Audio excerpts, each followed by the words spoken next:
Friends, ಯಾರಿಗೆ ತಾನೇ ಕತೆ ಕೇಳಲಿಕ್ಕೆ ಇಷ್ಟ ಇರಲ್ಲ? ಚಿಕ್ಕ ಮಕ್ಕಳಿಂದ ಹಿಡಿದು ವಯಸ್ಸಾದವ್ರ ತನಕ ಕತೆ ಕೇಳಲಿಕ್ಕೆ ಇಷ್ಟ ಇರುತ್ತೆ. ನಾನೊಂದು ನೀತಿ ಕತೆ ನಿಮ್ಮ ಮುಂದೆ ಇದ್ದೇನೆ. ಧ್ರುವ ಕಿಶನ್ ಪಿ. ಇದು ದೊಡ್ಡ ರಾಜನ ಆಸ್ಥಾನ. ಅದರಲ್ಲಿ ಒಬ್ಬ ರಾಜನಿಗೆ ಮೂರು ಮಂತ್ರಿಗಳಲ್ಲಿ ಯಾರು ಒಳ್ಳೆಯವರು ಯಾರು ಕೆಟ್ಟವರು ಅಂತ ರಾಜನ ಮನಸ್ಸಲ್ಲಿ ದೊಡ್ಡ ಪ್ರಶ್ನೆ ಆಗಿತ್ತು. 3 ಮಂತ್ರಿಗೆ ಕೂಡ ಒಂದೊಂದು ಚೀಲ ಕೊಟ್ಟ. ನೀವು ಕಾಡಿಗೆ ಹೋಗಿ ಒಳ್ಳೊಳ್ಳೆ ಹಣ್ಣನ್ನು ಆರಿಸಿ ತಗೊಂಡು ಬರಬೇಕು ಅಂತ.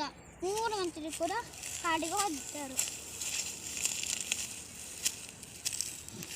ಮೊದಲನೇ ಮಂತ್ರಿ ತುಂಬ ಪ್ರಾಮಾಣಿಕ ಆದ. ಮೊದಲನೇ ಮಂತ್ರಿ ರಾಜ ಹೇಳಿದರೆ ಒಳ್ಳೊಳ್ಳೆ ಹಣ್ಣನ್ನು ಆರಿಸಿ ತಗೊಂಡು ಬರಬೇಕು ಅಂತ ಕಷ್ಟಪಟ್ಟು ಒಂದೊಂದು ಹಣ್ಣನ್ನು ಆರಿಸಿ ಚೀಲಗೆ ಹಾಕಿದ. ಎರಡನೇ ಮಂತ್ರಿ ರಾಜಲ್ಲಿ ಚೀಲ ಬಿಚ್ಚಿ ದೊರೆತದೆ ಹತ್ತಿಂದ ಬಿಟ್ಟ ಕೊಳತ ಹಣ್ಣೆಲ್ಲ ಹಾಕಿ ಮೇಲೆ ಸ್ವಲ್ಪ ಒಳ್ಳೆ ಹಣ್ಣನ್ನು ಹಾಕಿದ.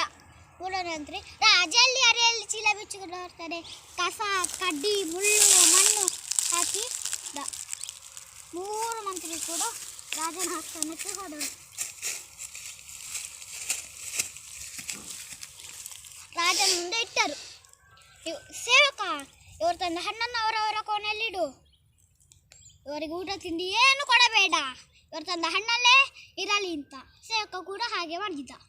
ಮೊದಲನೇ ಮಂತ್ರಿ ತುಂಬ ಪ್ರಾಮಾಣಿಕ ಆದ. ಮೊದಲನೇ ಮಂತ್ರಿ ಕಷ್ಟಪಟ್ಟು ತಂದ ಹಣ್ಣನ್ನು ಅದನ್ನೇ ತಿಂದು ಆರೋಗ್ಯ ಅಂತ ಹಾಗೆ ಹೊರಗೆ ಬರ್ತಾನೆ. ಎರಡನೇ ಮಂತ್ರಿ ರೋಗಿ ಹಾಗೆ ಹೊರಗೆ ಬರ್ತಾನೆ. ಮೂರನೇ ಮಂತ್ರಿ ಕಸ ಕಡ್ಡಿ ತಂದ. ಮೂರನೇ ಮಂತ್ರಿ ಹೊಟ್ಟೆ ಹಸುವಿನಿಂದ ನಿತ್ರಾಣ ಹಾಗೆ ಹೊರಗೆ ಬರ್ತಾನೆ. ಈ ಕಥೆ ಮುಂದ ಏನಾಗುತ್ತಾಯಿತು? ಒಳ್ಳೆ ಬೀಜ ಬಿತ್ತರೆ ಒಳ್ಳೆ ಫಲ, ಕೆಟ್ಟ ಬೀಜ ಬಿತ್ತರೆ ಕೆಟ್ಟ ಫಲ. ಒಳ್ಳೆಯವರಿಗೆ ಒಳ್ಳೆ ಫಲ, ಕೆಟ್ಟವರಿಗೆ ಕೆಟ್ಟ ಫಲ. ನಮಸ್ಕಾರ.